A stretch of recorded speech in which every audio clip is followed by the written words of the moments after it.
제가 옛날에 신학교 다닐 적에 워치만이라고 하는 중국의 성도가 쓴 영에 속한 사람의 책을 탐독했습니다. 이렇게 상당히 많은 분량의 내용이고요. 영에 속한 사람은 1, 2, 3권으로 되어져 있는데요.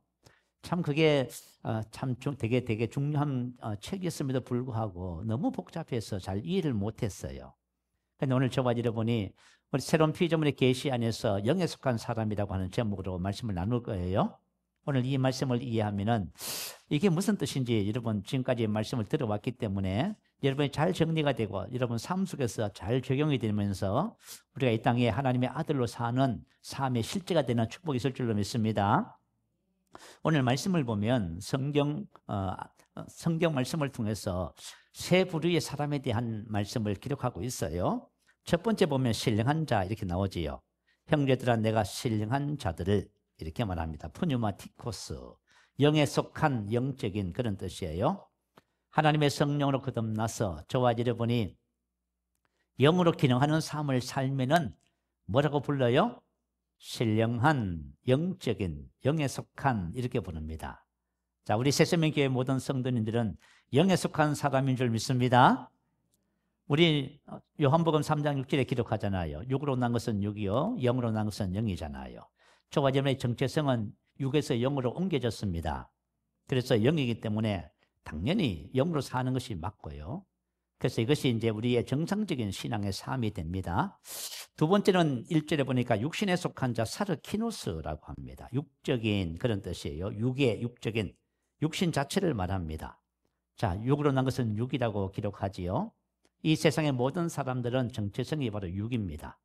그래서 로마서 7장 14절에 보면 나는 육신에 속하여 라고 기록하잖아요. 그래서 나는 이 세상에 태어났는데 뭐냐면 사르크스에 속했다 그 말이에요. 근데 예수 믿으면요, 영에 속한 사람이 되는 거예요. 푸뉴마티코스가 되는 거예요. 참 신기하지요. 그리고 이제 세 번째 사람이 또 오늘 본문에 등장해요. 육신에 속한 자 곧 그리스도 안에서 어린아이. 그리스도 안에서라는 말의 뜻은 그리스도와 연합했다 그 말이에요. 우리가 예수님을 믿으면 예수님이 어디 와 계세요? 우리 안에 오셔서 우리 영과 연합하지요. 우리가 영에 속한 사람이 되고 우리가 예수로 사는 새로운 삶이 된다 그 말이에요. 그런데 우리가 그리스도 안에서 이렇게 주님과 연합된 삶인데도 불구하고 어린아이다 그 말이에요. 이 말은 무슨 뜻이냐 하면은 아직까지 성장하지 못해서 그냥 육신에 속한 자 곧 그리스도 안에서 어린아이, 옛날 살던 삶의 방식대로 산다 그 말입니다.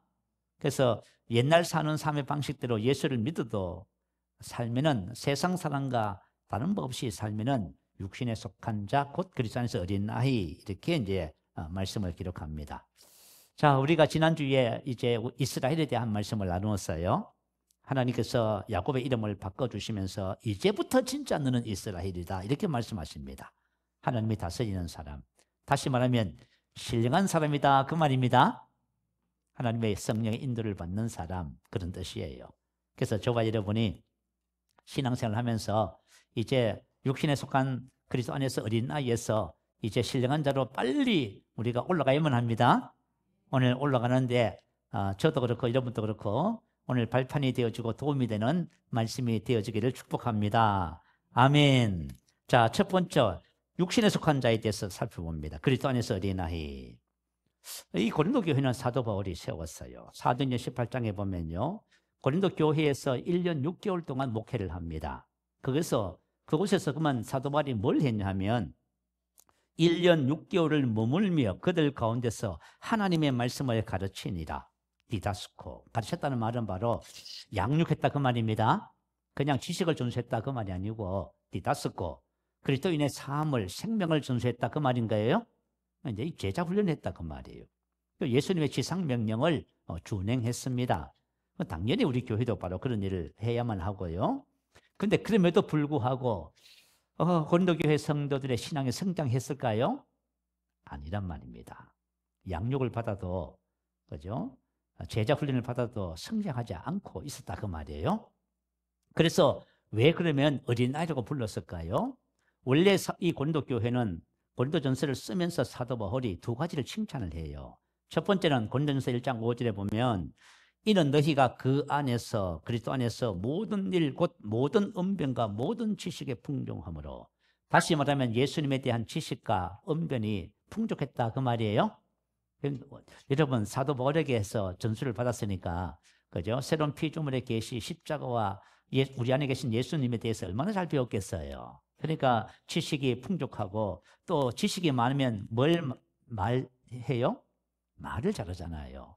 지식과 말이 풍족했다 그러면 이걸 칭찬했어요. 이 좋은 일이에요. 두 번째는 뭐냐면 모든 은사에 부족함이 없었대요. 여러분 성령의 9가지 은사 아시죠? 지식의 말씀의 은사, 지혜의 말씀의 은사, 그리고 믿음의 은사, 병 고치는 은사, 능력 행하는 은사, 예언의 은사, 영들 분별하는 은사, 방언 통변의 은사.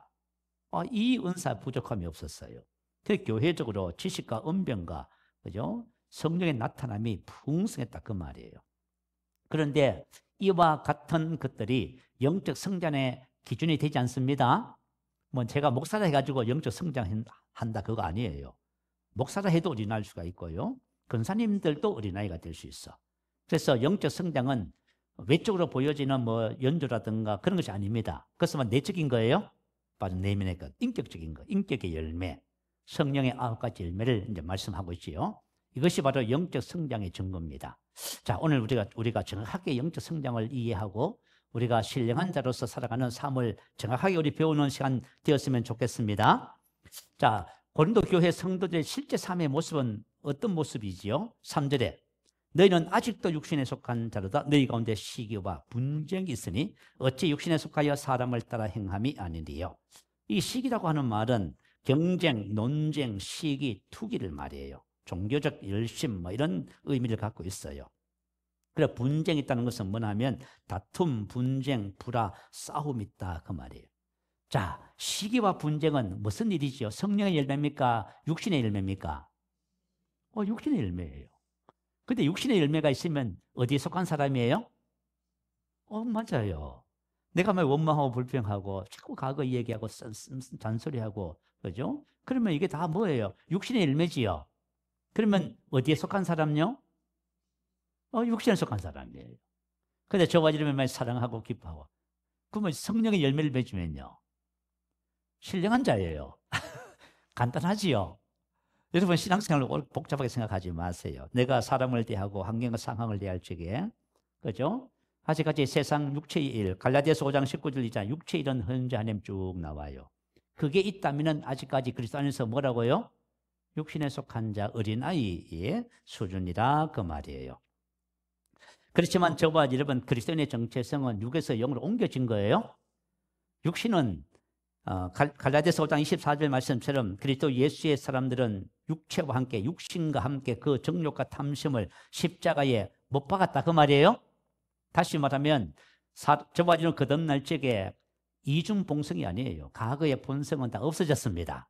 우리 이제 새로운 피조물의 본성이 됐지요. 자, 그런데 왜 시기와 분쟁이 나오느냐? 옛날 살던 삶이 어디요? 우리 혼과 몸에 습득되어져 있는 거예요.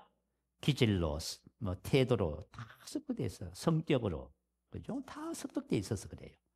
그러니까 저와 여러분이 착각하시고 오해하시면 안 돼요. 내가 만약에 미워한다 해가지고 좀 육신의 사람이 아닙니다. 신령한 자인데 그게 습득돼 가지고 그게 나오는 것뿐이에요. 이것이 나오면은 어떻게 돼요? 이게서 나오는데 이걸 이렇게 살면은 육신에 속한 자입니다. 뭐 여러분 이렇게 쉽게 잘 이해를 하시고요. 저와 여러분이 이제 육신에 속한 사람에서 영에 속한 사람을 빨리 이제 옮겨져 가야만 합니다. 자, 육신에 속하여 사람을 따라 행함이 아니리요. 막 그래요.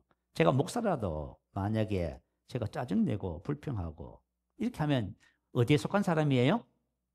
육신에 속한 사람입니다. 근데 불평하고 여러분만 비난하고 헤아리고 판단하고 수군수군하고 다 육신에 속한 사람이에요. 그럼 뭐 목사면 뭐 합니까? 육신에 속한 어린아이인데 아직 영적으로. 제가 말씀을 아무리 잘 가르치고 설교해도 그런 거예요. 아시겠죠? 그럼 제가 영으로 산다는 말은 뭐예요? 성령의 열매 맺는 삶을 살면 목사님은 신령한 사람이구나. 할렐루야. 영적인 사람이라 그러면 돼요. 우리 권사님들 만약에 사시면서 뭐 불평하고 짜증내면 육신에 속한 어린아이입니다. 빨리 어린아이 때를 벗고 성장하셔야만 합니다. 근데 여러분 우리가 만약에 육신의 특성들을 따라서 계속 살아가면 그로 인해서 우리가 삶 속에서 어마어마하게 손해를 봐요. 고통을 당해요. 오늘 그것을 한번 살펴보고자 해요. 자, 우리 창세기 6장 2절 3절 말씀 올려주세요. 시작. 하나님의 아들들이 사람의 딸들의 아름다움을 보고 자기들이 좋아하는 모든 여자를 아내로 삼는지라. 여호와께서 이르시되 나의 영이 영원히 사람과 함께하지 아니하느니 이는 그들이 육신이 됩니다. 이거는 이제 노아 시대 때, 요거까지만 노아 시대 때의 사람들의 모습을 기록하고 있어요. 하나님의 아들은 자, 바로 저와 여러분을 두고 하는 말이에요. 하나님을 믿는 하나님의 백성을 하나님의 아들이라고 해요. 그리고 사람의 딸들은 가인 계통의 후손들, 하나님을 떠났어요. 그래서 하나님의 없는 삶을 사는 사람들을 사람의 딸들이라고 얘기합니다. 그런데 하나님의 아들들이 어떻게 살아가고 있어요? 하나님의 아들들이 사람의 딸들의 아름다움을 보고 자기들이 좋아하는 자로, 모든 여자로 뭘 했다고요? 아내를 삼았다. 목사님, 그게 무슨 문제가 있습니까? 아니에요. 자, 이런 봐요. 말씀을 보면, 자, 우리가 하나님의 자녀들이 사람의 딸들의 아름다움을 보고 모든, 그죠? 좋아하는 여자로 아내를 삼았다. 이 말은, 자, 지금 내가 하나님의 아들인데 지금 어떻게 살아가고 있어요? 안목의 정욕 살고 있지요? 육신의 정욕, 안목의 정욕 살잖아요. 그러면 우리가 육으로 살잖아요. 육으로. 그죠? 그래서 저와 여러분 신앙생활이 이거 참 구분을 명확하게 하셔야 돼요. 그죠? 자, 우리가 내가 영인데 영으로 살아야 되는데 나는 지금 여전히 육신의 정욕과 안목의 정욕과 이 세상의 자랑을 살면서 자꾸 내가, 그죠? 정체성을, 본질을 잃어버리고 사는 때가 너무나 많단 말이에요. 자, 그래서 지금 세상 사람들이 살아가는 삶의 방식하고 하나님의 아들들이 그렇게 따라가고 있다 그 말이에요. 자, 하나님께서 이스라엘 백성들에게 가나안 땅에 들어가면은 뭘 금지한 명령을 하셨는지 볼게요. 그들과 혼인하지 말지니 그가 내 아들을 유혹하여 그가 여호와를 떠나고 다른 신들을 섬기게 함으로, 이렇게 나와 있어요. 자, 우리 이제 고린도 후서에 가면 사도 바울이 그렇게 말해요. 자, 너희는 믿지 않는 자와 멍에를 함께 매지 말라. 의와 불법이 어찌 함께하며 빛과 어둠이 어찌 사귀며 하나님의 성전과 우상이 어찌 일치가 되어 우리는 살아계신 하나님의 성전이라. 자, 고린도 교회의 성도 사도 바울이 뭐라고 권면해요? 자, 하나님의 자녀로서의 정체성을, 그죠? 잃어버리지 마라 그 말이에요. 여러분, 이거 되게 중요한 거예요.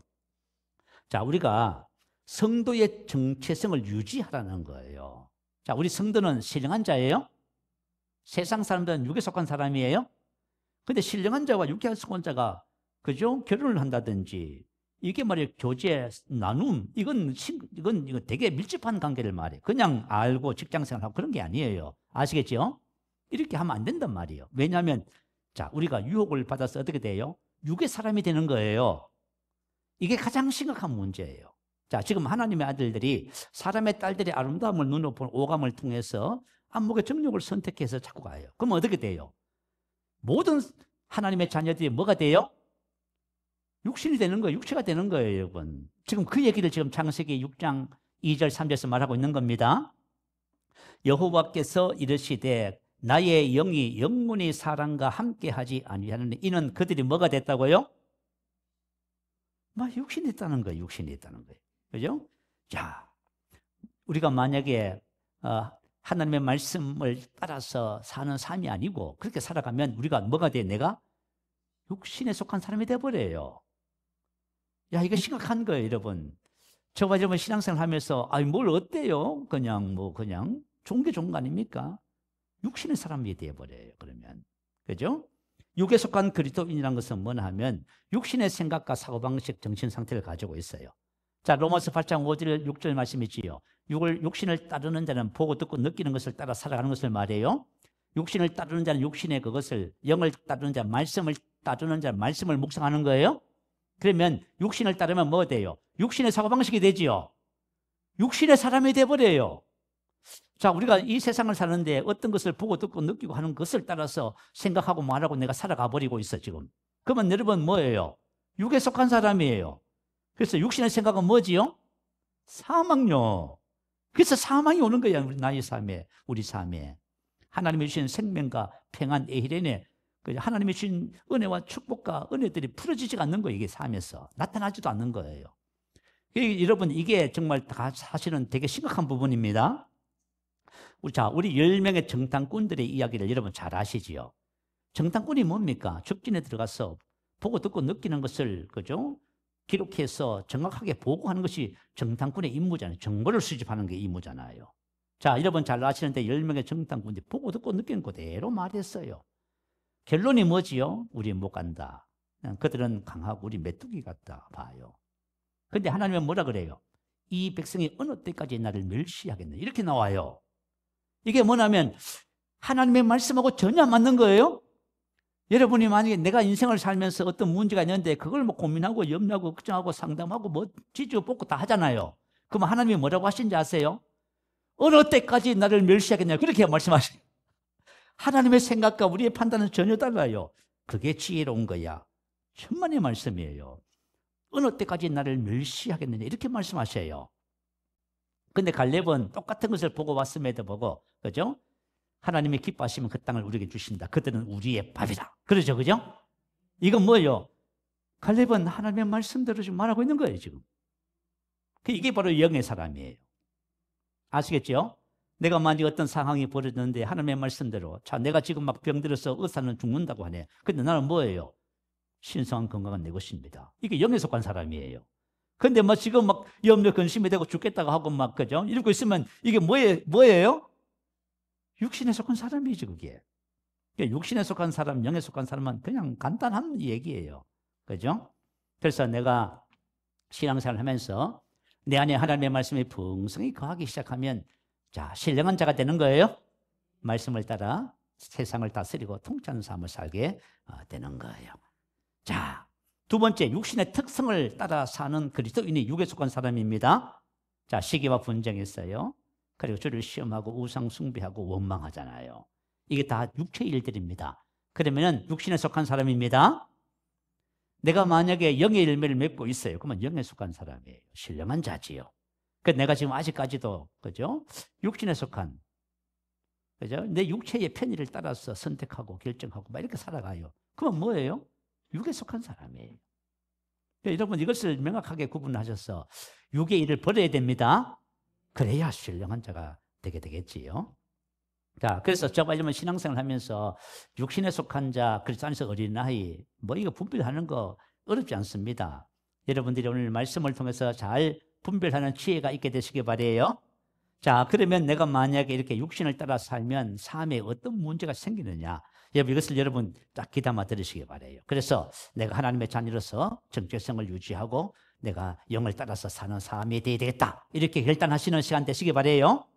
자, 첫 번째, 하나님과의 관계가 멀어져요. 오늘 창세기 6장 3절에 하나님이 하신 말씀이 뭐지요? 여호와께서 이르시되 나의 영이 영원히 사람과 함께하지 아니하리니 이는 그들이 육신이 됨이라. 자, 하나님은 영이시지요. 근데 내가 육이 돼버렸어. 그러면 교제가 돼야 안 돼요? 안 돼요. 왜 우리가 하나님과 교제가 안 되냐면 하나님은 영인데 난 육이네. 그게 교제가 안 돼. 그러니까 우리가 영에 속한 사람이 돼야 교제가 되는 거예요. 그죠? 하지라고 하는 이 말은 설득, 간청하다, 다투다, 노력하다, 그 뜻이에요. 하나님의 성령께서 더 이상 사람과 다투거나 설득하지 않으신다는 말씀이에요. 이 말씀의 뜻은 뭐냐면 이제 더 이상 사람과 교제할 수 없다, 동행할 수 없다, 그 말이에요. 왜냐하면 그들이 뭐가 됐기 때문에? 육체가 됐기 때문에. 자, 저와 여러분이 만약에 육을 따라서 살면 육이 강화되잖아요. 그러면 육에 속한 사람이 되면 하나님과 동행할 수 없어요? 함께 살아갈 수가 없어요. 이게 비극 중의 비극, 최고의 비극이에요. 자, 우리가 하나님의 성전을 삼아 주셨어요. 그죠? 하나님의 성전을 삼아 주신 목적이 뭐냐면 내가 그들 가운데 거하여 두루 행하여 봐요. 우리 안에 사시면서 우리와 함께 뭐예요? 동행하시는 거예요? 이게 우리 성전 삼은 그 목적이에요. 자, 출애굽기 33장 16절 말씀 올려주세요. 우리 같이 한번 읽어보십시다. 자, 시작. 나와 주의 백성이 주의 목전에서 은총 입은 줄을 무엇으로 알리이까? 주께서 우리와 함께 행하심으로 나와 주의 백성을 천하 만민 중에 구별하심이 아니니까. 자, 하나님께서 이스라엘 백성들이 육신이 된 거야. 그랬더니 하나님이 뭘 하셨어요? 내가 용서하고 약속한 가나안 땅은 얻게 해주겠지만은 내가 너희와 함께 가지 않겠다 이렇게 말했어요. 그러니까 성경은 뭐라 그랬어요? 항송한 말씀을 듣고 재앙의 말이에요. 내가 예수를 믿는데 하나님이 나와 함께 하지 않으면 그게 뭐예요? 재앙이에요, 재앙. 그 모세가 하나님께 간구하는 거예요. 하나님이 함께 하지 않으시면 우리를 올려보내지 마십시오. 그러면서 한 말이 이 말이에요. 나와 주의 백성이 주의 은총에서, 목전에서 은총을 입은 줄을 무엇으로 알리까? 자, 우리가 하나님께로부터 호의, 은혜를 받는, 은혜 축복을 받은 제일 귀중한 것이 뭐예요? 주님께서 우리와 함께 행하시는 거예요. 이게 하나님의 자녀가 세상 사람과 나와 구별되는 것이 뭐 이거예요, 이거. 난 하나님을 믿고 있고 저 사람은 안 믿는 사람이야. 근데 보니까 똑같아 보여. 아니란 말이에요. 저 사람은 하나님 믿고 난 하나님 있어요. 그래서 하나님이 나와 동행하시는 거예요. 이게 하나님께서 우리에게 베푸시는 최고의 호의예요. 뭐 병이 낫고 뭐 사업이 잘 되고 그런 문제를 얘기하는 것이 아니에요. 무슨 말인지 알겠죠? 가나안 땅을 얻고 뭐 그런 얘기가 아니라니까요. 우리가 신앙의 본질을 바르게 이해하셔야 돼요. 그래서 그렇게 말하면서 주께서 우리와 함께 뭐뭐와 함께 행하심 알라가 가다 오다 걷다 동행한다 그 말이. 그런데 여러분 뭐 우리가 하나님과 동행한다니까 뭐 대단한 일을 한다 그렇게 이해하시면 안 돼요. 이거는 우리 신앙의 본질이에요. 자, 우리 하나님과 동행한 사람 중에 첫 번째 인물이 누구지요? 에녹이지요. 에녹이 300년간 하나님과 동행하면서 무슨 일을 했어요? 자녀 낳았어요. 그건 동행 안 해도 하는데요. 어쨌든 동행하면서 자녀 낳았대. 참 웃기죠. 아니 그럴 것 같으면 왜 동행을 해? 막 태산을 옮기고 막 그죠? 세상을 막 변화시켜야 그래야 동행한 맛이 나지. 그런 게 아니란 말이에요. 하나님께서 우리를 부르시고 창조하신 목적이 교제하기 위해서예요. 여기다가 초점을 안 맞추면 저와 여러분이 실수하게 되는 거예요. 하나님이 우리를 창조하시고요. 최고의 호의를 그죠? 부르신 목적이 뭐냐면 관계를 위하여요. 그리고 나서 그죠? 사람들은 전부 다 육체가 되어서 더 이상 하나님이 동행할 수 없는데 창세기 6장 8절 9절에 보면 노아는 여호와께 은혜를 입었더라. 하나님께서 나에게 주시는 최고의 호의가 뭐라고요? 노아는 의인이요 당세의 완전한 자라. 그는 하나님과 동행하였으며. 하나님께서 나에게 주시는 최고의 호의가 뭐예요? 동행하는 거란 말이에요. 우리 전통적 신간은 어떤 신간이냐면 하나님에 대한 생각이에요. 비나이다 비나이다 천지신명께 비나이다. 하나님과 동행하는 개념이 없어요. 내가 뭔가 열심히 노력하고 수고하고 애를 쓰고 하나님 마음에 꼭 들게 하면은 금식하고 기도 많이 하면 하나님께서 나에게 복을 주실 것이다. 성경은 그것을 위해서 우리를 부르지 않았어요. 하나님께서 우리와 교제하기 위해서 우리를 부르신 거예요. 자, 하나님께서 우리 사람을 영적인 존재로 창조하셨어요. 왜냐하면 교제를 위해서. 하나님은 영이시니 예배하는 자가 영과 진리로 예배할지니라라고 요한복음 4장 24절 말씀하시지요. 하나님은 영이셔요. 그러면 예배하는 자가 뭐가 돼야 돼요? 영이 돼야 돼요. 우리 영으로 거듭났잖아요. 영이죠. 우리 정체성이 영이잖아요. 그런데 이걸 잃어버리면 어떻게 돼요? 교제가 안 돼요. 그래서 저와 여러분, 하나님은 영이시기 때문에 새로운 예배 시대는 영인 사람만이 예배 드릴 수 있어요? 저와 여러분 영이잖아요. 그러니까 우리가 하나님을 예배 드릴 수 있는 거예요. 그래서 예배 드리는 그곳에 주님이 어떻게 하시죠? 지금 이곳에 계시지요? 그죠? 예배하는 자를, 그렇게 예배하는 자를 찾으시는 거예요. 주님이 이곳에 계세요, 지금. 왜냐하면 저와 여러분 지금 영으로 지금 예배 드리고 있잖아요. 바르게 예배 드리고 있는 것입니다. 육신의 사람이 되면 하나님과 교제 동행할 수 없게 되어져요. 그래서 혹시 여러분들이 내가 열심히 최선을 다하고 말씀대로 순종하고 막 어떻게 하면 하나님께서 감동하시고 그죠? 뭘 해주시겠다. 이건 동행의 개념이 아닙니다. 동행은 그런 개념이 아니에요. 자, 우리 구약시대 때 보면 이스라엘 백성들이, 그죠? 출애굽을 하고 나서 하나님이 하신 말씀이 뭐냐면 성소를 지으라라고 하셨어요. 그죠? 왜 성소를 지으라고 하셨냐 하면 내가 그들 중에 거할 성소를 거주하다 살다. 우리 신약에는 이게 뭐냐면 내놓으라고, 거주하다 살다 그거예요. 너희가 내 안에 거하고. 그 말씀하시지요? 하나님은 저와 여러분, 우리를 왜 그죠? 자녀 삼아주고 성년 삼았냐? 우리 안에 거하셔서 동행하려고 오신 거예요? 이스라엘 백성을 왜 구원하셨어요? 동행하고 싶었어. 하나님은 이거 하고 싶은 거예요. 그죠? 자, 그래서 우리를 부르신 목적을 사도 바울이 고린도전서 1장 9절에 기록해요. 너희를 불러. 자, 하나님 나를 부르셨다고. 이건 뭐냐면 저와 여러분이 하나님에 대해서 전혀 관심이 없었어요. 그런데 하나님이 불러주셨기 때문에 지금 이곳에 계신 거예요. 하나님이 여러분 한 사람 한 사람 꼭 집어서 지금 부르신 거예요. 그럼 왜 부르셨냐 그 말이에요. 우리 이제 그렇죠. 어린 자녀들이 인생을 살다가 괴로우면 부모님에게 그러죠. 왜 나를 낳으셨나요? 그러죠. 혹시 여러분 예수 믿고 왜 나를 낳으셨냐고 고민하신 분 있으면 오늘 답을 찾으시기 바래요. 왜 낳으셨냐면 너희를 불러 그의 아들 예수 그리스도 우리 주와 더불어 교제케 하시는 하나님은 미쁘시도다. 예수님이 우리 안에 오셔서 나와 뭘 하고 싶어 하세요? 코이노니아, 교제, 연합, 교통, 교제, 함께 참여함 그 뜻이에요. 이것을 가지고 동력이라고 하는 거예요. 그러니까 하나님은 나와 24시간 나의 모든 인생의 삶에 함께 뭐 하고 싶어 하세요? 하나님 나와 함께 참여하고 싶어 하세요? 함께 하고 싶어 하세요. 동력하고 싶어요. 여러분 하는 일, 내가 하는 일 모든 일에 동력하는 거예요. 에녹은 300년 동안 하나님과 동행하며 자녀 낳고 키우는데 하나님 동력하고 싶으신 거예요? 여러분 직장생활 하고 있잖아요. 하나님 그거 함께 동력하고 싶으신 거예요. 아시겠지요? 우리가 이제 고군분투해요. 왜 그런지 아세요? 나는 계신 그분과 동력하는 삶을 몰라서 그런 거예요. 우리는 그분의 지혜와 힘으로 사는 거예요. 이걸 모르면 고군분투하는 거예요, 여러분. 고생하는 거예요. 우리 시편에 보면 시편 18편 1절에 보면 다윗이 고백하잖아요. 나의 힘이 되신 여호와여 내가 주님을 사랑합니다. 다윗은 주님과 동행하는 사람이었어요. 주님의 힘으로 사는 삶을 살았다 그 말이에요. 솔로몬이 지혜를 구하잖아요. 당신의 지혜가 함께할 적에 성공하게 되는 거예요. 그래서 저와 여러분 뭐 성공이라든가 전쟁의 승리 이런 모든 개념들은 주님과 동행할 적에 나오는 열매들이에요.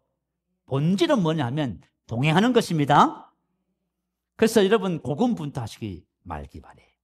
뭔가 신앙생활 하면서 막 힘쓰고 애쓰고 열심히 하려고 하지 말고 본질을 찾아서 가셔야 됩니다. 자, 만약에 내가 육신의 특성을 따라 살면은 하나님과 관계도 안 되고 뿐만 아니라 사람과의 관계도 어렵게 돼요. 자, 우리 가정의 달이. 근데 목사님 5월달 가정을 다니는데 왜 가정에 대한 설교를 안 하셔요? 뭐 하죠 다음에. 여러분 우리 결혼하잖아요. 자녀 낳잖아요. 왜 해요? 행복하려고 그러죠. 그죠? 우리 한 청년 결혼 앞두고 신방을 갔더니 우리 형제는 결혼 왜 했어요? 하니까 행복을 위해서라고 얘기하더라고. 그래 오늘 우리 모든 사람들이 바람이 있어. 그죠? 행복하려고 그래. 그런데 쏟고 있어요. 왜 쏟고 있냐면은 상대방이 잘해주고 성공하고 물질과 모든 것이 넉넉하고 그러면 행복할 거라 생각해요. 다 쏟은 거예요, 여러분. 진짜 행복은 관계에 있어요. 아시겠죠? 관계 속에 있어요. 자, 만약에 내가 영의 열매를 맺어 사랑, 기쁨, 화평, 오래 참음, 자비, 선함, 믿음, 온유, 절제, 자기 조절이에요. 자, 내가 만약에 영으로 기능하는 사람, 영의 열매를 맺으면 관계가 좋을까요, 나쁠까요? 여러분 봐요. 여러분 아내들이여 이렇게 하십시오. 남편들아, 자녀들아, 부모님, 종들아, 상병들아 아무리 얘기해도 안 하는 걸 어떻게 해? 그죠? 오히려 그거 가지고 가서 뭐 해요? 남편, 아내 비난하고 판단하네. 왜 그런지 아세요? 복음을 모르면 그렇게 되는 거예요. 자, 우리가 서신서를 보면 서신서를 기록하는 순서가 있어요. 처음에는 고린도전서를 기록하는 사도 바울이 첫 번째는 그죠? 인사를 해요. 그죠? 우리 보통 이제 편지 쓰면은 인사말을 하잖아요. 그리고 사도 바울은 두 번째 뭘 하냐면 그 교회에 칭찬할 만한 것을 찾아서 칭찬을 해요. 여러분, 혹시 이제 사람을 보면서 칭찬부터 합니까? 비난부터 합니까? 조심하세요. 칭찬을 해. 그죠? 칭찬을 먼저 하고요. 그 다음에 뭘 해요? 복음을 가르쳐 줘요. 아시겠죠?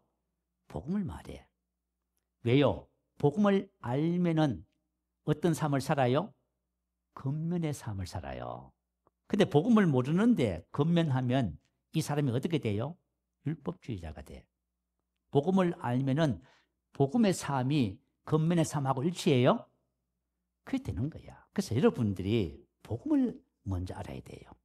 그래서 겉면에 가면 아내들은 이렇게 하고, 근데 세상에 아내들이여 남편을 존중하고 복종하라 하는 사람 내가 한 사람도 안 봤어. 미안한 얘기지만, 아이고, 존중할 만한 것이 있어야 존중하지요. 첫 번째. 그죠? 뭐 제대로 하는 것도 없습니다. 왜 나만 손해봐야 됩니까? 두 번째. 이렇게 나가는 거예요, 전부 다. 그러니 하나님 말씀이 우리 삶 속에 이루어져야 안 이루어져요? 안 되잖아요, 여러분 봐. 복음을 모르면 안 되는 게 되는 거예요. 그러니까 지금 우리가 왜 이 복음을 자꾸 얘기하냐면 이 복음에 대한 계시가 오기 바래요. 그러면 여러분이 사랑하지 말라 해도 사랑할 것이고 기뻐하지 말라 해도 기뻐할 것이고 존중하지 말라 해도 존중할 거예요. 아시겠죠? 자, 그러면 육신의 열매를 내가 맺고 있어요. 여전히 그죠? 잔소리하고 헤아리고 판단하고 이렇게 육신의 모든 열매들은 관계 불화를 가져오는 거예요. 자, 갈라디아서 5장 19절 이하에 보면 관계 불화의 죄들이라고 나오지요. 자, 음행, 원수 맺는 것, 분쟁, 시기, 분냄, 당 짓는 것, 불리함, 이단, 투기, 술 취함, 방탄한 또 그와 같은 것들이야. 영의 열매가 아닌 모든 것을 말해요. 이것은 전부 다 무슨 죄요? 관계 불화의 죄. 한번 생각해봐요. 내가 남편을 무시하는데 관계가 좋아져요? 아니, 목사님 무슨 말이에요? 내가 무시하고 비난하고 잔소리해도 관계가 좋아야죠. 제가 관계 좋으라고 기도 엄청 했잖아요. 응답 안 돼, 그거. 아시겠죠? 저와 여러분이 영의 열매를 맺으면 관계 좋아지라고 기도 안 해도 좋아집니다. 그런데 기도 아무리 하고 금식해도 안 돼요. 그래서 저와 여러분이 하나님과의 관계와 사람과의 관계, 이웃과의 관계가 전부 어디냐면 우리가 영으로 기능하는 삶에서 나옵니다. 이게 여기서 나오는 거예요. 자, 세 번째, 악한 자의 영향에서 벗어나지 못해요. 우리 하나님의 자녀의 건세가 뭐예요? 뱀과 정갈을 밟으며 원수의 모든 능력을 제어할 건세가 있지요. 우리는 이미 사단의 건세에서 하나님의 나라를 옮겨져서 예수님의 건세를 하나님이 주셔서, 왜냐하면 세상의 영적인 존재들을 다스리라고. 근데 악한 자가 계속 역사하네. 이게 벗어나지 못하는 거예요. 그래서 도덕죄하고 죽이고 멸망시키는 하는 거예요. 왜 그런가 봤더니 에베소서 4장 26절에 분을 내어도 죄를 짓지 말며 해가 지도록 분을 품지 말고 마귀로 틈을 타지 못하게 하라. 우리가 육신의 일들을 계속 하고 살면 어떻게 돼요? 마귀가 합법적으로 우리 속에 들어와요. 나의 삶에 들어와서 도덕죄하고 죽이고 멸망시켜요. 그러면 저와 여러분이 육의 일을 버리면 악한 영이 떠나가요, 안 떠나가요? 쫓아내지 않아도 떠나가. 그래서 고린도후서 7장 1절에 보면 육과 영의 온갖 더러운 것에서 자신을 깨끗하게 하자. 육신의 특성들을 버리잖아요. 그러면 육신의 특성을 통해서 합법적으로 들어온 악한 영들이 다 도망갑니다. 그래서 여러분 기도하지 않아도 이런 문제 다 해결돼. 질병 문제 해결될 것이고 모든 인생의 삶의 관계라든가 이거 다 재정 문제 다 해결될 거예요. 그래서 우리가 참 지혜롭게 신앙생활을 해야만 합니다. 그리고 하나님과의 관계가 원수가 되어져요. 이건 좀 심각한 부분이에요. 로마서 8장 7절 8절 말씀 올려주세요. 자, 우리 같이 말씀 합독합니다. 육신의 생각은 하나님과 원수가 되나니 이는 하나님의 법에 굴복지 아니할 뿐 아니라 할 수도 없습니다. 육신에 있는 자들은 하나님을 기쁘시게 할 수 없느니라. 자, 우리 신앙생활의 근본적인 목적은 하나님을 기쁘시게 하는 거거든요. 근데 우리가 만약에 내가 육신의 일을, 그죠? 만약 내 속에 육신의 사고방식, 육신의 일들이, 그죠? 이 자리 잡고 있어. 그러면은 어떤 일이 벌어지냐면 하나님의 법에 굴복하지 아니할 뿐 아니라 할 수도 없어요. 자, 내가 이제 용서하지 않는 마음을 품고 있어. 그런데 용서하라고 자꾸 해도 안 되는 걸 어떻게 해? 왜냐하면은 저와 여러분이 육신의 일을 마음에 품고 있으면은 상황이 벌어지면 그게 나오지 용서가 안 나옵니다. 아시겠죠? 그래서 육신의 생각은 하나님과 원수가 되나니 하나님의 법에 굴복하지 아니할 뿐 아니라 할 수도 없어요. 무슨 말인지 이해가 되지요? 내 속에 만약에, 그죠? 다른 사람, 뭐랄까, 다른 사람을 비난하고 원망하고 불평하는 마음이 있어. 근데 이걸 안 벗어버리고 그냥 내버려 뒀어. 그러면은 저와 여러분이 존중하고 하라는 말씀이 순종이 돼야 안 돼요? 안 되게 돼 있어요. 왜냐하면 이게 나오는 걸 어떻게 해? 하나님 말씀 이렇게 하라고 했는데 나 안 되네? 그 옛사람을 안 벗었어 그래. 그래서 우리 교회에서 옛사람을 벗으라고 줄기차게 얘기하는 이유가 우리 속에 옛사람을 벗고 새사람을 입어야 그냥 하나님의 말씀이 순종되어져요? 하나님의 법에 굴복되어지는 거예요. 이거 저와 여러분 이 진리를 빨리 깨닫게 되시기 바라요. 육신의 생각은 하나님과 원수가 되나니 이는 하나님의 법에 굴복하지 아니할 뿐 아니라 할 수도 없습니다. 자, 이제 신령한 자가 되는 원리를 이제 같이 나눠볼 거예요. 여러분, 의외로 신령한 자가 되는 원리는 너무 간단해. 만약에 하나님의 말씀의 진리가 심오하고 너무, 그죠? 어렵다면 우리가 어떻게 할 거예요? 그러나 하나님의 말씀의 원리는 너무 간단합니다. 오늘 이거 다 발견하게 될 걸로 믿어요. 자, 내가 영인데 영에 속한 사람이 되는 비결은 뭐냐 하면 빛을 따라 살면 돼요. 내가 이제부터 빛의 자녀이기 때문에 빛을 따라 살겠다 딱 결단하셔야 돼. 요한일서 1장 5절부터 10절까지 말씀을 올려주시면 우리 같이 천천히 교독하면서 제가 읽도록 하십시다. 제가 5절 말씀 읽을게요. 우리가 저에게서 듣고 너희에게 전하는 소식이 이것이니 곧 하나님은 빛이시라. 그에게는 어둠이 조금도 없으시니라.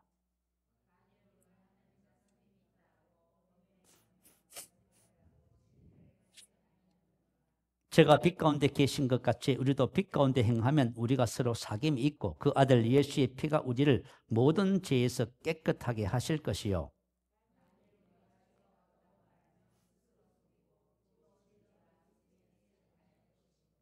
만일 우리가 우리 죄를 자백하면 저는 미쁘시고 의로사 우리 죄를 사하시며 모든 불의에서 우리를 깨끗게 하실 것이요. 만일 우리가 범죄하지 아니하였다 하면 하나님을 거짓말하는 자로 만드는 것이니 또한 그의 말씀이 우리 속에 있지 아니하리라. 자, 우리가 저에게서 듣고 너에게 전하는 소식은 이것이니 곧 하나님은 빛이시라. 그에게는 어둠이 조금도 없으시니라. 만일 우리가 하나님과 사귐이 있다 하고 어두운 가운데 행하면 거짓말을 하고 진리를 행치 아니함이거니와. 자, 사도 요한은 자, 신앙생활의 본질이 뭐라고요? 하나님과의 사귐입니다. 코이노니아. 여러분, 신앙의 본질이 뭐냐면 여러분 안에 계신, 내 안에 계신 주님과 나 코이노니아예요. 아시겠죠? 신앙의 본질은 이것을 어떻게 해요? 심화시키는 거예요. 주님은 내 안에 계시는데 처음엔 몰라요. 근데 우리가 이게 주님을 알아가면서 내가 육신의 일을 벗고 영의 사람이 되면은 어떻게 돼요? 그분과의 관계가 자꾸 좋아져요. 관계가 자꾸 깊어져. 그래서 내가 주님 안에서 사는 신령한 자가 되는 거예요. 자, 저와 여러분은 전부 다 이 땅에 주님과 함께 주님의 뜻을 이루는 삶을 사는 자가 됩니다. 자, 신앙생활은 뭐냐면 내 안에 계신 그리스도와 구약시대 때 포효한 동행, 신약의 포효는 뭐죠? 함께예요. 함께 하는 거예요. 자, 그런데 하나님은 뭐지요? 빛이셔요. 그에게는 어둠이 조금도 없어요. 만일 우리가 하나님과 사귐이 있다고 어두운 가운데 행하면 거짓말을 하고 진리를 행치 아니함이거니와. 자, 하나님은 빛이신데 빛으로 행하는 것은 진리를 행하는 것을 말이에요. 그죠? 근데 하나님은 빛이신데 우리가 그래요. 어둠 가운데 행하는 거 육신을 따라 살면서 자꾸 뭐라 그래요? 나 하나님을 알아요. 하나님과 동행해요. 교제해요. 그건 거짓말 하는 거예요. 왜냐하면 하나님은 빛이기 때문에 우리가 빛을 따라가야 되는 거예요. 빛을 따라가야 교제가 되는 거예요, 여러분. 하나님 빛인데 난 어둠으로 가네? 그러면서 나는 교제합니다. 그건 안 된다는 거예요, 그건. 그러면서 제가 빛 가운데 계신 것 같이 우리도 빛 가운데 행하면 우리가 서로 사귐이 있는 거예요. 그 아들 예수의 피가 우리를 모든 죄에서 깨끗하게 하실 것이요. 자, 예수님의 보혈은 우리가 예수를 처음 믿고 죄 사함 받을 때만 필요한 게 아니에요. 예수님의 보혈은 지금도 유효해요. 예수의 피가 뭘 하냐면 우리의 혼과 몸에 습득되어 있는 옛것을 깨끗하게 제거해버려요. 할렐루야. 아시겠죠? 주님의 보혈은 한 번 예수 개념이 아니에요. 주님의 보혈은 저와 여러분을 영과 혼을 아주 혼과 몸을 깨끗하게 하는 거예요. 모든 불의에서 모든 죄에서 깨끗하게 하는 거예요. 자, 만일 우리가 죄 없다 하면 스스로 속이고 또 진리가 우리 속에 있지 않을 것이요. 자, 여러분 빛 가운데 행한다는 말은 무슨 뜻이냐면 내가 하나님의 말씀을 묵상하고 영으로 기도해서 말씀이 머리에 머무는 것이 아니라 어디로 와야 돼요? 우리 심령은 내려와야 돼요. 이게 말씀이 거하는 거예요. 신앙생활은 말씀이 내 안에 거하게 하는 거예요. 거한다는 것은 그죠? 거주하다, 머무르다, 산다는 뜻이에요. 자, 여러분, 우리가 만약에 저도 그렇고요. 이 진리를 몰랐다면 지금도 헤매고 있을 거예요. 신앙생활의 본질을 모르는 걸 뭐, 그죠? 그래가지고 열심히 하면 될까? 기도 많이 하면 될까? 봉사하고 헌신하고 충성하면 될까? 많이 심으면 될까? 전부 이것만 생각하는 거예요. 그래서 누가 7시간 기도했더니 교회가 부흥했더라, 사업에 성공했더라. 그럼 나도 7시간 해야지. 누가 뭘 어떻게 했더니 이렇더라 하면 나도 그거 해야지. 또 이렇게 가고 있는 거예요, 지금. 자, 하나님의 말씀이 내 안에 거하면은 하나님의 말씀이 나와 하나가 되면은 어떤 일이 벌어져요? 저봐 여러분 속에 있는 어둠이 다 드러나요. 이건 좀 내적인 거예요. 자, 하나님의 말씀이 들어오면 어떤 일이 벌어지냐 하면은 히브리서 4장 12절에 보면 하나님의 말씀은 살았고 운동력 있어 자유의 날선 어떤 검보다도 예리하여 혼과 영과 및 관절과 골수를 찔러 쪼개기까지 하며 또 마음의 생각과 뜻, 의향을 감찰하나니 판단할 수 있는 재판관이 하는 일이에요. 하나님의 말씀이 내 속에 탁 들어오잖아요. 그러면 그죠? 혼과 영, 관절, 골술, 우리의 동기, 의도죠. 전부 갈라버려요. 그러니까 우리가 왜 그죠? 옛사람을 안 벗냐 하면은 하나님의 말씀이 없어서 안 벗는 거예요. 야, 여러분 신기하지요? 우리 이제 이 복음을 처음 만나서 고백하고 막 기도할 적에 하나님의 말씀이 들어오니까 이게 빛이에요. 빛이니까 내 속에 숨어있던 그 어둠 있죠? 옛것 있죠? 막 드러나는 거예요. 그러면 그거 없어지기 시작하는 거예요. 자백 그냥 돼요. 그죠? 여러분 왜 우리가 안 바뀌는지 아세요? 하나님의 말씀이 안 들어오는 거예요. 여기 정말 어디만 머물러 있어? 여기 머물러 있고 입에 머물러 있는 거예요. 아시겠죠? 여기하고 입에 있으면 안 돼요. 하나님의 말씀이 어디로 와야 돼요? 여기 들어와야 돼요. 그죠? 8절에 만일 우리가 죄 없다 하면 스스로 속이고 또 진리가 우리 속에 있지 않을 것이요. 진리가 없어서 안 바뀌는 것이죠. 왜 내가 안 바뀔까? 진리가 없어서. 내가 왜 여전히 육신의 사람으로 살아갈까? 진리가 없어서 그런 거예요. 그럼 10절에 한번 봐요. 만일 우리가 범죄하지 아니하였다면 하나님을 거짓말하는 자로 만드는 것이니 또한 그의 말씀이 우리 속에 있지 않을 것이다. 하나님의 말씀이 우리 속에만 들어오면은 저와 여러분이 옛것 다 버립니다. 내가 다 벗어버려요. 사소한 것까지. 우리 인생의 삶에 그죠? 우리 인생의 삶에는 그죠? 내가 알 수 없는 교묘함이 있어. 내가 하나님 능력 주시면 뭐 하면은 그죠? 거짓말이야. 그래가지고 고생을 엄청 하게 돼 있어. 그러니까 오랜 세월 동안 연단을 받아야 돼. 그래야 이 속에 있는 동기, 의향 있죠, 그죠? 숨겨진 이것들이 드러나는 거예요. 이거 통행하는 거예요. 버리는 거예요. 야, 여러분, 사람은 있죠. 나도 내 자신을 몰라요. 그죠? 하여튼 기가 막혀요. 어떻게 해요? 굉장히 이기적이고 자기중심적이고 아주 겸허해요. 근데 하나님이 쏘가요, 안 쏘가요? 참. 근데 하나님의 말씀이 우리 속에 들어오면은 우리 속에 있는 내면 속에 있는 버려야 할 것 버리게 되는 거예요. 그게 바로 감찰한다는 말이 재판관이 하는 일이야. 재판관이 뭐예요? 듣고, 그죠? 그러니까 최종적 판단을 딱 내리죠. 그 일을 하나님의 말씀이 딱 하는 거예요. 그래서 여러분, 지금 요한일서 1장 5절에서 10절 말씀이 뭐냐면 바로 복음의 진리를 따라 옛사람을 벗고 심령이 새롭게 되는 거예요. 새 사람이 있는 거예요. 그 원리를 지금 설명해 놓고 있어요. 여러분, 이 원리를 여러분이 묵상하시고 여러분 것으로 만드시기 바래요. 여러분이 개인적으로 하나님의 말씀을 묵상하고 연구하지 않으면 절대 이런 일이 안 벌어져. 내가 시간을 내서 말씀 앞에 무릎을 꿇고 하나님, 이 말씀으로 나를 새롭게 해달라고. 그래서 말씀에 대한 계시가 증가되기 시작하잖아요. 여러분이 그때부터 축복의 사람으로 바뀌기 시작하는 거예요. 아시겠죠? 여러분, 혼이 주님을 닮아가는 사람이 돼. 영혼이 잘 되면 범사가 잘 되는 거예요. 이거는 범사가 잘 되는 것은 내가 똑똑하고 지혜롭고 잘해서 범사가 잘 되는 수동태예요. 우리가 영혼이 잘 되면 우리가 신령한 자의 삶을 사는 거예요.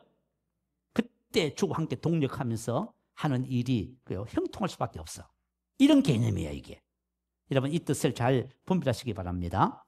그런데 그리스도인들이 빛 가운데 행하지 않는 이유가 뭐냐면 베드로후서 1장 9절에 기록했어요. 이런 것이 없는 자는 맹인이라 멀리 보지 못하고 그의 옛죄가 깨끗하게 된 것을 잊었느니라. 다시 말하면 저와 여러분, 이전 것은 다 지나간 거예요. 우리 과거의 모든 것이 다 지나갔거든요. 새 것이 됐는데 이걸 뭐예요? 이걸 못 본다는 거예요. 이걸 멀리 보지 못하고 눈이 먼 소경이기 때문에 그 뜻이에요. 우리 눈이 보이지 않으니, 그죠? 그는 눈이 보이지 않아서 근시안이다 그 말이에요. 눈이 어두워서 보이지 않을 만큼 근시안이 됐다 그 말이에요. 다시 말하면 저와 여러분은 이미 예수 안에서 이전 것은 전부 지나갔어요. 새 것이 된 거야. 근데 이걸 못 보는 거예요, 지금. 이걸 못 보기 때문에 뭘 해요? 우리가 신령한 자로 전진을 못하고 있는 거예요, 지금. 그래서 우리 계시기도 하잖아요. 계시기도의 목적이 뭐지요? 너희 마음의 눈을 밝히사 하나님, 저의 마음의 눈을 밝혀서 보게 해주세요. 그거예요. 말씀을 아무리 들어도 못 보네, 이게. 이거 새로운 피조물 말씀 10년 들었는데 아직도 못 봐. 그러니 그 자리에 머물러 있는 거예요, 지금. 자, 우리가 보면은 어떻게 돼요? 전진하는 거예요? 여러분이 한 주간 동안 뭘 해야 될지 지금 하나님의 말씀을 듣고 있는 중이에요, 지금. 그래서 저와 여러분이 옛사람을 벗고 심령에 새롭게 되어 새사람을 입으면 그때부터 신령한 자의 삶을 살게 되는 겁니다. 이런 사람을 성경은 뭐라 해요? 준비된 사람. 하나님의 아들로 세상의 빛으로 준비된 사람. 이 땅을 다스릴 왕같은 제사장으로 준비된 사람. 이게 에베소서 4장 12절이에요. 이런 성들을 온전케 하며 자격, 차지를 갖추게 했어요. 자격과 차지를 갖춰서 준비가 된 거예요. 그래서 이 사람이 나가면요, 성도의 시대를 열어가요. 권력 있다고 돈 있다고 자랑하고 그건 아니에요. 모든 하나님이 주신 것을 가지고 섬김의 삶을 사는 거예요. 세상을 섬기는 거예요. 세상을 섬길 때 그곳에 하나님의 나라가 이루어지는 거예요. 하나님의 꿈이 있어. 하나님의 기대가 있어요. 저를 비롯해서 우리 모두가 이런 사람 되는 거예요? 여러분, 이런 사람 되는 거예요. 이런 사람 태어났습니까? 원래 이런 사람은, 그죠? 육신의 부모로부터 태어나지 않아요. 하나님께로부터 난 자입니다. 하나님께로부터 난 자는 복음의 진리를 따라가면 이런 사람 되는 거예요. 그래서 이런 사람들이 우리 새생명교회에 나오기 시작하면, 우리 청년들이 이런 사람이 나오면 하하, 주여. 얼마나 대단할까, 그죠? 이런 사람을 가지고 우리가 사역, 성도의 시대를 여는 사람이라고 말하죠. 우리 여러분들이 뭐 목사가 되고 그런 생각하지 마세요. 나는 이 땅에 준비해서 성도의 시대를 여는 사람이 되겠다, 이렇게 생각하시기 바래요. 성도의 시대를 여는 사람이, 그죠? 결국은 하나님의 나라를, 그죠? 세워나가는 거예요. 이런 꿈을 가지고 저와 여러분, 이제는 더 이상 그 옛것에 눈이 어두워서 보지 못하고 그 옛것에 머물러 있지 않게 되시기 바래요. 저도 더 계시가 증가돼서 전진하고 그래서 완전히, 그죠? 그분 관계에 동행하고, 여러분도 마찬가지고. 그러면 우리 새생명교회 여러분, 뭐 사람이 적고 많고 그 뭐 따질 거 뭐 있습니까? 저번에 한두 사람 여기 있는 계신 분만 진짜 저를 비롯해서 그렇게만 된다면 이거 얼마나 영광스럽습니까? 그죠? 복된 역사가 있을 것을 우리가 기대하면서 함께 기도하십시다. 우리 할렐루야 한번 부르시기도 합니다. 할렐루야, 주님을